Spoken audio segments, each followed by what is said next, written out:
Halo semuanya, terima kasih sudah mampir di channel Bagus Baraja dan jangan lupa untuk like video ini kemudian subscribe dan juga jangan lupa untuk mengaktifkan tombol loncengnya agar Anda terus mendapatkan notifikasi ketika saya update video terbaru.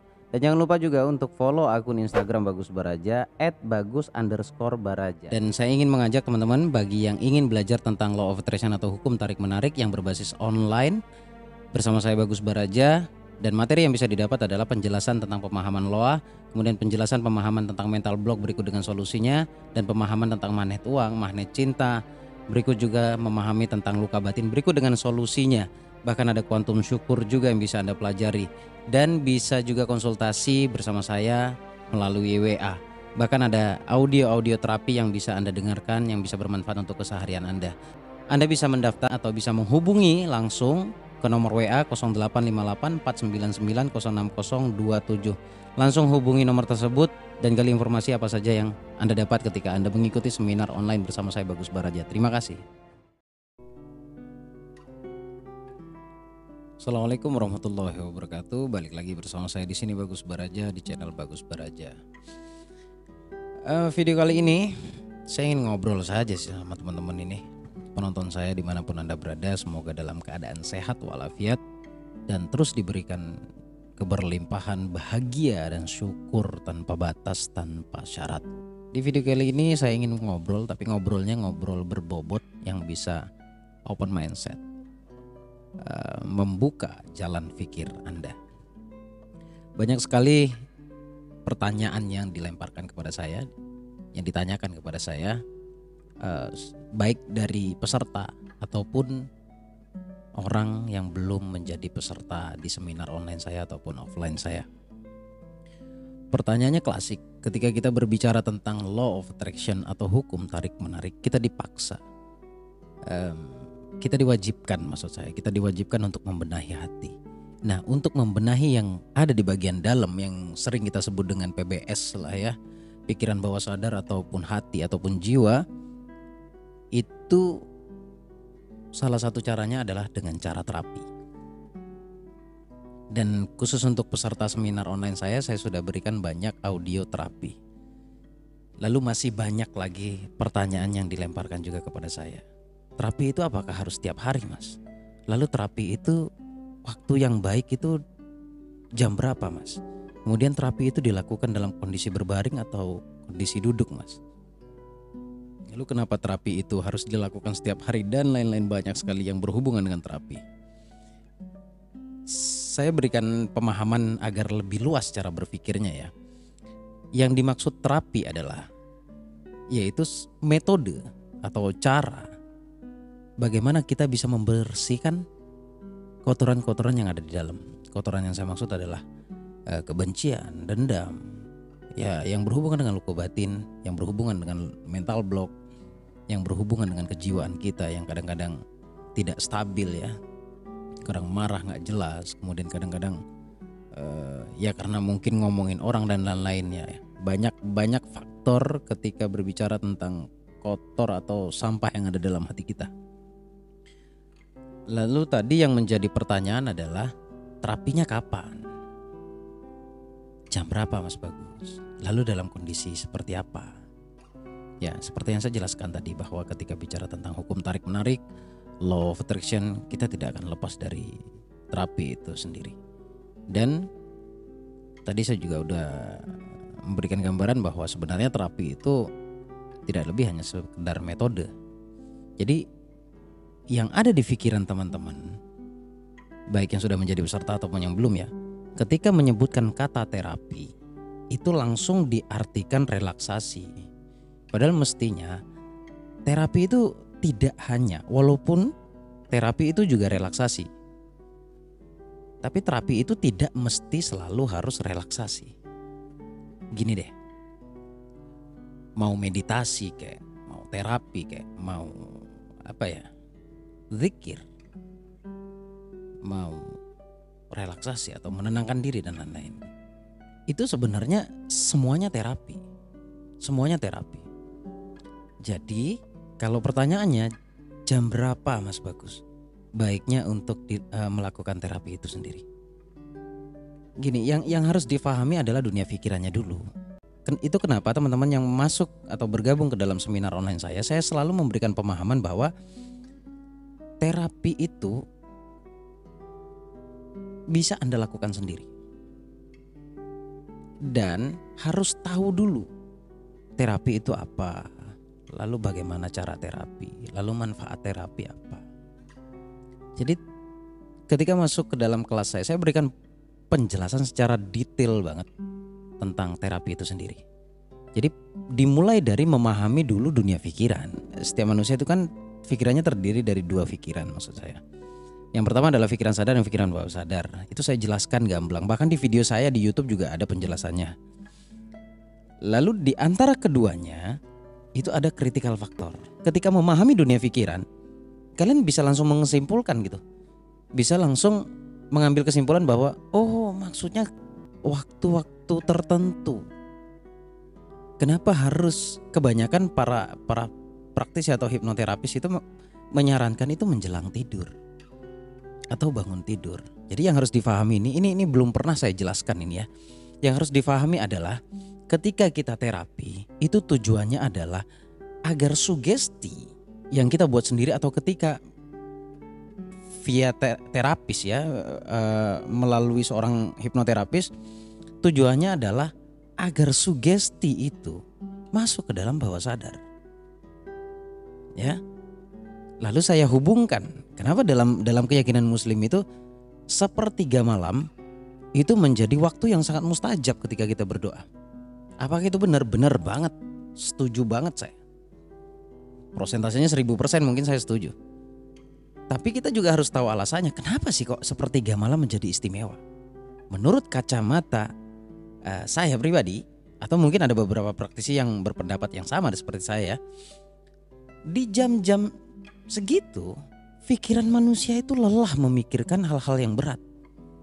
Di jam-jam tertentu seperti sepertiga malam, itu manusia rata-rata udah gak mau mikir yang berat-berat. Apalagi tahajud itu kan bangun tidur ya. Dikatakan tahajud itu karena bangun tidur. Kalau gak tidur bukan tahajud, hajat namanya. Jadi tadi saya menjawab sebelum tidur.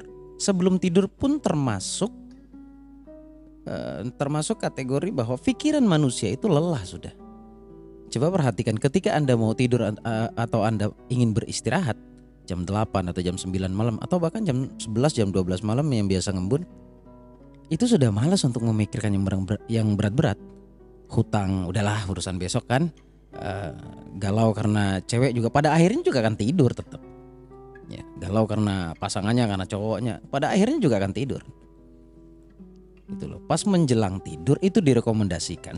Saya pribadi merekomendasikan banget ini saat menjelang tidur. Itu kenapa ketika Anda pas mau tidur itu hindari omongan-omongan negatif. Karena bahayanya gerbong bawah sadar Anda kebuka lebar. Kalau misalkan seseorang sudah memahami dunia pikiran, dia akan menghindari perbincangan-perbincangan yang unfaedah lah, yang gak bermanfaat di jam-jam pikirannya sudah lelah. Jam 9, jam 10 malam. Jadi kalaupun iya tuh dia cuma membicarakan hal-hal yang ringan-ringan saja. Saran saya juga ke teman-teman di jam-jam yang akan tidur atau mau tidur, pas mau tidur itu bicarakan yang baik-baik saja. Misalkan bersama pasangannya di atas kasur ngomong saja. Ngomong yang baik-baik ya. Karena itu semuanya mengandung doa. Ketika area kritis atau pikiran bawah sadar kebuka lebar, lalu kita lawan bicara kita bicara hal-hal yang baik, itu langsung masuk ke dalam pikiran bawah sadar kita. Dan itu mudah sekali untuk terijabah oleh Allah, untuk dikabulkan oleh Allah. Seperti itu. Jadi terapi itu baiknya, sangat baik bahkan dilakukan sebelum tidur. Atau kalau misalkan sudah sangat lelah, lakukan setelah bangun tidur. Apalagi begini, apalagi kita misalkan atau Anda punya masalah yang gede banget, yang besar banget, yang bagi Anda, aduh masalah saya ini berat banget, besar banget. Itu kenapa saya menyarankan terapi. Kalau ada yang nanya ke saya, Mas terapi ini berapa lama? Setiap hari selamanya. Kenapa saya katakan seperti itu? Kita tidak bisa menjamin jiwa kita itu benar-benar bersih selama 1 kali 24 jam. Seperti yang pernah saya katakan bahwa kita mendapatkan informasi itu 1 kali 24 jam itu melalui sesuatu yang kita lihat, kita dengar, kita rasa. Dan kita tidak bisa menjamin apakah itu masuk atau tidak ke dalam bawah sadar kita, informasi tersebut. Nah, salah satu penanggulangannya adalah dengan cara terapi, dan lakukan itu setiap kali mau tidur.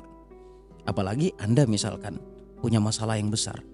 Ayo kita tunjukkan keseriusan kita bahwa kita benar-benar minta sama Allah. Tunjukkan keseriusan kita bahwa kita benar-benar ingin bermunajat dan ingin dikabulkan doa kita. Sisihkan waktu. Ya, yang masalahnya besar banget ya minimal 2 jam. Tapi kalau masalahnya standar-standar saja, lakukan terapi kemudian bermunajat ya 1 jam kelar. Tapi makin lama makin baik. Terapi yang sudah saya tawarkan di situ sudah komplit banget. Komplit banget. Pertama, penyembuhan. Kemudian step kedua atau tahap kedua itu lebih kepada afirmasi, lebih kepada doa.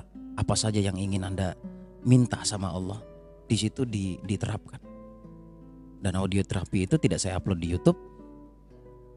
Saya berikan di grup alumni yang pernah belajar atau ikut seminar yang saya adakan di setiap hari Minggunya.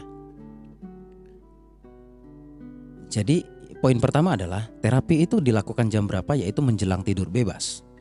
Jamnya mengikuti waktu ketika Anda mau istirahat. Kan ada tuh bagi yang pegawai takutnya besoknya bangun telat, tidurnya awal, tidurnya jam 9. Setidaknya lakukan itu habis isya. Lakukan terapi habis isya plus zikir. Jadi mau pembersihannya via zikir juga bisa. Atau pembersihannya dengan, jika agamanya bukan muslim, bebas dengan cara apapun. Intinya menjelang tidur itu sangat direkomendasikan. Lalu alasan kenapa harus menjelang tidur tadi sudah saya jelaskan juga. Lalu ukurannya untuk melakukan terapi itu diukur dari kemauan kita. Jadi kalau ada yang ya kita beda pendapat biasa ya. Mungkin ada beberapa praktisi mengatakan bahwa audio terapi itu baiknya 21 hari. Saya pribadi menyarankan setiap malam, setiap hari menjelang tidur. Karena apa? Di sesi terapi, di sesi tersebut kita ada muatan bercintanya dengan Tuhan, bermanja-manja dengan Tuhan. Saya punya kalimat yang indah banget buat Anda semuanya. Ketika kita sedang dalam keramaian, sedang bersama teman-teman kita di jam-jam kerja, di jam-jam yang sangat padat dengan aktivitas, kita hamba. Kita adalah seorang hamba di mata Tuhan. Tapi ketika kita berduaan di waktu kita terapi misalkan, kita adalah kekasihnya Tuhan. Kita adalah kekasihnya Allah yang sedang ingin mengadu atau curhat kepada Allah. Setelah kita curhat, bohong deh kalau nggak membuat hati plong. Lagi-lagi semuanya lakukan dengan rasa. Lakukan semuanya dengan rasa. Semuanya tentang rasa. Marah rasa, cinta rasa. Benci rasa, sayang rasa. Rindu rasa, kangen rasa. Saat kita menyambungkan konektivitas kita bersama alam, konektivitas kita ke Allah di saat kita berzikir, itu juga bicara feel, bicara rasa. Maka sebenarnya ketika kita berdoa, kunci pertamanya adalah Anda harus mampu mengolah rasa yang ada dalam diri Anda. Ini seni, yes, ini seni. Tapi tidak semua orang bisa mengolah rasa di sini. Ada sebagian berpendapat bahwa rasamu adalah doamu. Ya, saya setuju, sangat setuju bahkan. Jadi poinnya di audio ini adalah terapi. Lakukan setiap hari. Anggap saja terapi itu adalah cara kita untuk bercumbu bercinta dengan Allah. Bersayang-sayang dengan Allah, bermanja-manja ke Allah. Allah senang ketika ada hambanya datang, lalu curhat, lalu minta. Anda berkeluh kesah tapi berkeluh kesahnya minta sama Allah, itu boleh. Itu boleh. Contoh berkeluh kesah, ya Allah, saya sedang dihimpit masalah ya Allah. Saya sedang mendapatkan musibah ya Allah. Kemana lagi aku harus cerita kalau bukan kepadamu ya Allah. Itulah, itu cara kita bersayang-sayangan dengan Allah. Itu bahkan itu cara saya untuk merayu Allah, karena saya banyak banget keinginan gitu loh. Jadi jadikan momentum terapi Anda menjelang Anda tidur, alasannya adalah karena gerbong bawah sadar kebuka. Hindari hal-hal negatif, perkataan negatif, pemikiran negatif, lalu lakukan terapi. Terapi itu juga penyembuhan. Di awal terapi yang saya tawarkan yaitu itu penyembuhan. Kemudian di ending adalah afirmasi, membersihkan semuanya, membentuk menjadi pribadi yang lebih hebat lagi. Kemudian di endingnya itu ada doa, kemudian ada syukur, ada istighfar, macam-macam banyak. Lakukan itu, niatkan itu doa. Selain kita membuang hal-hal negatif yang ada dalam diri kita, sebenarnya itu juga doa. Ayo fahami teman-teman semuanya ya. Bagi yang belum pernah ikut seminar, saya sarankan untuk ikut seminar online saya. Nomor WA-nya sudah saya informasikan di awal video tadi, dan semoga bermanfaat. Dan untuk video kali ini, audio kali ini, poin pentingnya adalah anggap saja terapi itu sedang bermunajat atau curhat sama Allah. Kemudian waktu yang paling baik adalah menjelang istirahat. Kalaupun lepas atau lupa atau kecapean, lakukan bangun tidur. Dan lakukan ini setiap hari. Setiap hari. Ketika goal Anda ada yang terkabul, tingkatkan lagi rasa syukurnya. Tingkatkan lagi. More and more. Kemudian setelah dapat lagi, mainkan rasa bahagianya. Tingkatkan lagi rasa syukurnya. Minta lagi sama Allah. Insya Allah semuanya akan diberikan kemudahan oleh Allah. Semoga bermanfaat. Sampai ketemu di video-video berikutnya. Audio kali ini adalah penjelasan tentang audio terapi. Penjelasannya secara detail, kemudian waktu-waktu tertentu yang bisa Anda gunakan untuk terapi. Dan penjabaran kata terapi itu sendiri. Terima kasih, mohon maaf jika ada salah kata. Saya pamit, Bagus Baraja, Al-Fakir, Al-Dhaif ilallah. Jika ada kebaikan turunnya dari Allah, jika ada keburukan itu hilap dan dosanya saya mohon dimaafkan. Assalamualaikum warahmatullahi wabarakatuh.